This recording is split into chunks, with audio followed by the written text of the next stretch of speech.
get ready to experience a little piece of what it's like to work with Lesa as she guides me. And if you want to get out a piece of paper and do it alongside of me, I would totally encourage you to do that. And this process could open up new insights and maybe even a new way of seeing yourself. This isn't just a conversation, it's going to be an opportunity for transformation, to pause, reflect, and maybe even release something that's been holding you back. Lesa has worked with so many people and helped them to break free from patterns that no longer serve them. And today we're going to get to experience it a little bit firsthand. So welcome back to part 2 of my time with Lesa Bowman. If you didn't catch part 1, I would say go back and listen to her powerful story of how she really came up with the way she works with people, because she's taken a lot of different pieces in order to really have that holistic approach to the mind, body, and the spirit that is so powerful in helping people to be able to move forward. So oftentimes when people come to see me, the biggest problem with, I'd say the vast majority of them, is that they are caught up in their head. They have got all these stories playing and they don't know what to do with them. So what I am going to work with you guys on today is a common thought distortion when we start shoulding on somebody. So the name of this little worksheet is, Are You Shoulding Me? And so, what I want you to do is, I want you to think about a moment in time in the last week or so where somebody really ruffled your feathers or got under your skin, and you heard the little should play. He should this, she should that, they shouldn't this. And so, I want you to take a moment and think of your should. And when you're ready, you can tell me what you got. All right. Well, he shouldn't falsify reality. I do encourage when people are writing down this belief that you get as specific as you can with it. There's really nothing vague about your statement, so I think it looks really good to work with. But if you do happen to notice, if you're out there and you're filling this out along with us, if your should is kind of vague, see if you can whittle it down and make it a little bit more specific. The more specific of a belief, the more specific results you get. All right, next step is when you have that belief and you practice that he shouldn't falsify reality or lie. I want you to notice, you may want to close your eyes for a moment. What do you actually feel in your body and what emotion is showing up with it? I feel myself get tense. I kind of even feel like my ab muscles tighten up, and I get feelings of anger, like this isn't justified. Okay. So anger and a tightening in your gut. So as you're doing that, you're recognizing, one, I have the thought, there's the mind, the body is, your gut is tightening up, it's reacting, and you're noticing that you're feeling this anger, and the body's also the tension. So just notice that that is all at play at the same time. So then when you notice that, I want you to bring yourself to a different place where you're going to be the observer, and you're going to look at this belief and you're going to say, okay, he shouldn't falsify reality or lie. We want to ask ourselves whose lane this is in. And the reason we do this is because in order for us to be in a coherent state, we must be in integrity. And in order to be in integrity, we must be in our lane. So I want you to ask yourself, with this belief that he shouldn't falsify reality or lie, whose lane is it? Well, I mean, I'm making it my lane, but I don't think that's the right answer, though. Let me clarify. When you say the lane, whose lane is it? How do you know it's not your lane? Like, is that because I actually couldn't change it if I Well, is it wanted your to? Because I can't business impact him? what he does? I mean, well, I'll tell you what, let's keep working the worksheet. I think it's going to get clear to you as we go, because that's a really good question. We'll come right back to it. So, as you restate that belief that he shouldn't falsify reality or lie, the next question is simply, is that true? Is it true that Yeah, that he shouldn't yes, I falsify. believe he should not falsify reality. Okay. All right. So then the next step we do, and this we also do for the sake of integrity, is that we want to work with reality. So I want you to give me one piece of evidence as to why he should, not why you think he should, but why he should. Okay, why he shouldn't or why he should? Why he shouldn't falsify reality? Why Okay, shouldn't he do that? because it's How is it? wrong. You shouldn't. The golden rule, thou shalt not lie. And he's agreed to play by those rules? Mm, Maybe not. no, I guess not. Or at least from my perspective, because I guess I could see that what I view as a lie and what he views as a lie could be different. It's true. Why don't we go to the other side? Because here's the thing, when we go to collecting evidence, if something is true, it's 100% true. It's really true. And so let's go see if we can find any evidence as to why he should falsify reality and lie. Why should he? I don't think he should. Well, this um, isn't about what you think he should do. This is about what you said he right. should do, right? So we want to look at what's a reason why he should falsify reality and lie. Well, I think he sees that it's beneficial. It benefits him. Okay. Yeah, there's a benefit of Okay. Well, it falsifying it. benefits him as a reason to do it, right? Hmm. What's another reason that Yeah. it may be true that he should falsify reality and lie? Well, I guess he could have a different reality than I have. That's So a good maybe it's one. not a lie for him. Oh, well, that's a good one. How about I'm gonna step out on a limb here. I'm assuming he has falsified reality and he has lied. Has he done those things? Yes. From, So then, in my rea- opinion, yes. so in what you've witnessed is it is what he does. So then, when you recognize that, oh, I'm saying that he shouldn't falsify reality, but reality is he does. He absolutely does. You have evidence of that, correct? Hmm. Yeah. So when you notice that, okay, so let's ask the question again.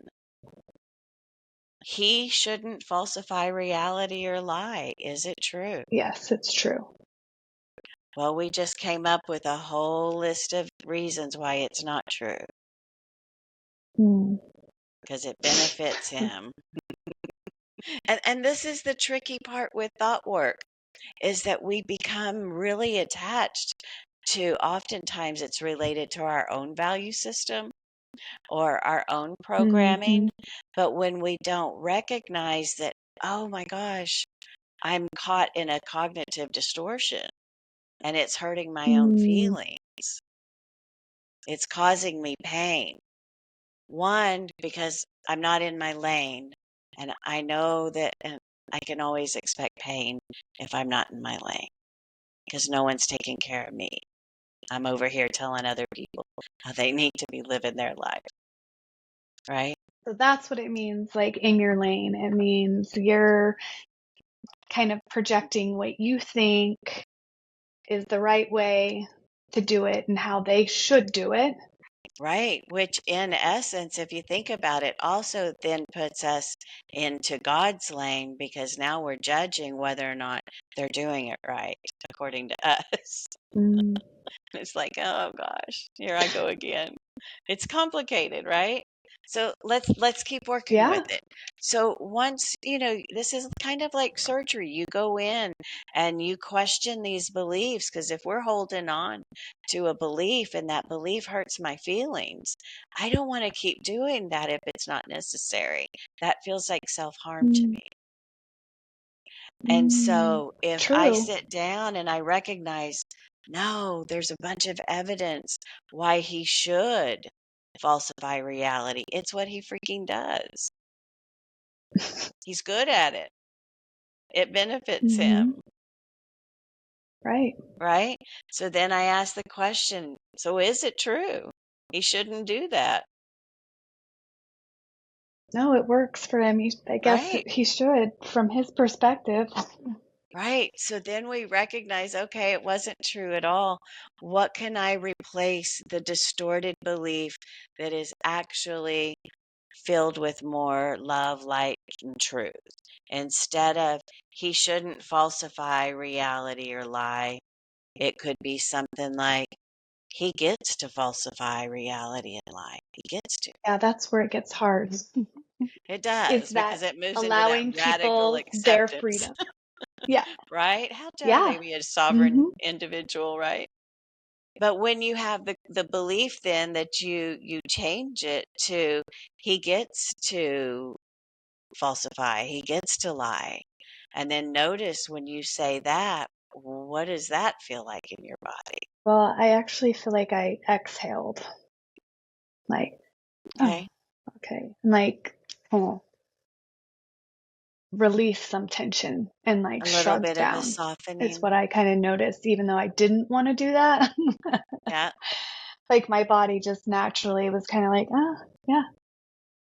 Yeah, and just notice, between the two beliefs that he shouldn't falsify and lie compared to he gets to falsify and lie, just notice, does one of those feel a little softer? Does one of those feel like it has a little bit more ease to it? Hmm.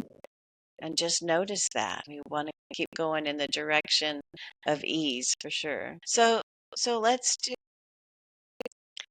do a turnaround. Instead of he shouldn't falsify reality or lie. A turnaround might look like I shouldn't falsify reality or lie. And so that would be an opportunity where you could do some journaling and to see, oh, where have I falsified reality?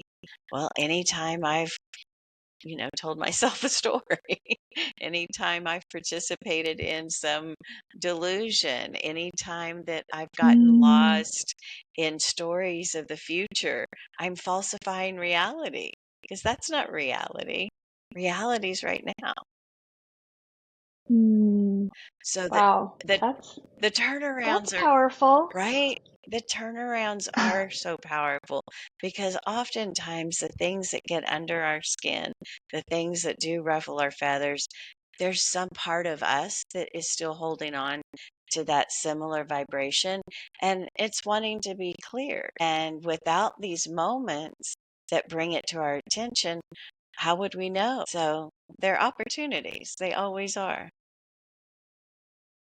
Right. And so I can see how kind of full circle this thing that was bothering me about somebody else becomes an opportunity for me to look where I haven't been congruent. Hmm.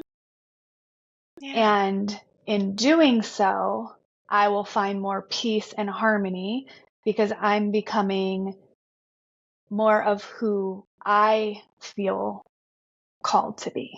Yeah. And you brought coherence to your system because you were able to see it where it resides within you. And then if you even want to, take it another step further, is you could look at and what need would have gotten met if the first belief he shouldn't falsify reality or lie. What need would you have gotten met if that were true? Holding on to this should. The reason for that is because it validates the anger that I have over the way I'm being made to feel. Right. That's understandable. Yeah. It's nice though when we're able to take that anger, notice where it sits in our body and to sit with it and go, oh, yeah, that belief's not really true. What's really true is that I don't like being around jerks sometimes that are manipulative. Sometimes this helps us get clear on our boundaries and who we want to be around. But when we can take that anger and, as you did the inner alchemy, you move that into a different emotion. And so when you were sitting with he gets to be um, a liar, he gets to falsify reality. You changed how that lived in your body, Mm-hmm. and that's how we keep things from getting stuck. So nice work. The other thing I really recognized is, why can't I validate my own experience and sit with myself and comfort myself, Absolutely. Because it is your because that experience. actually would feel better. Mhm.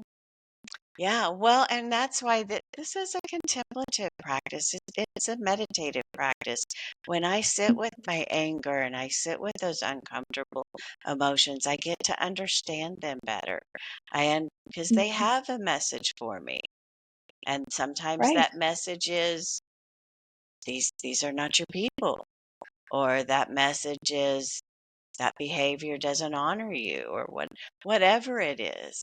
But Hmm. being able to sit with whatever we are feeling and bear witness to that is a valid experience always. Hmm. Yeah, so much freedom in that. And Yeah, thank you so much for taking me through that incredible experience. I hope that those who are listening learned something for themselves and had a new insight or fresh perspective. You can see it's not easy to kind of weed through all of these different parts, because there's all of these different things that come up that are all opportunities to get to know yourself better and what you need, so that you can be there for yourself and have that congruency, which leads to joy and hope, because we know life is hard, people are hard. And so being able to do this work for yourself is going to have such an impact on your life. Thank you, Lesa, for being here and thank sharing you so that with much. us. I know that it's going to make a difference in someone's life that's listening, and I know you are making such a difference in this world through the work that you're doing. Thank you so much, and thank you for all that you're doing. I appreciate you. If you enjoyed this, I would love for you to like and subscribe, follow along, so that you get to exposed to other stories and other techniques that might help you wherever you're at in your story. And also, if this episode was something that resonated with you, or you know someone who's going through something hard that might benefit from an exercise like this, I would love it if you would share it, because together we can help more people. I enjoy sharing this time with you and look forward to next episode.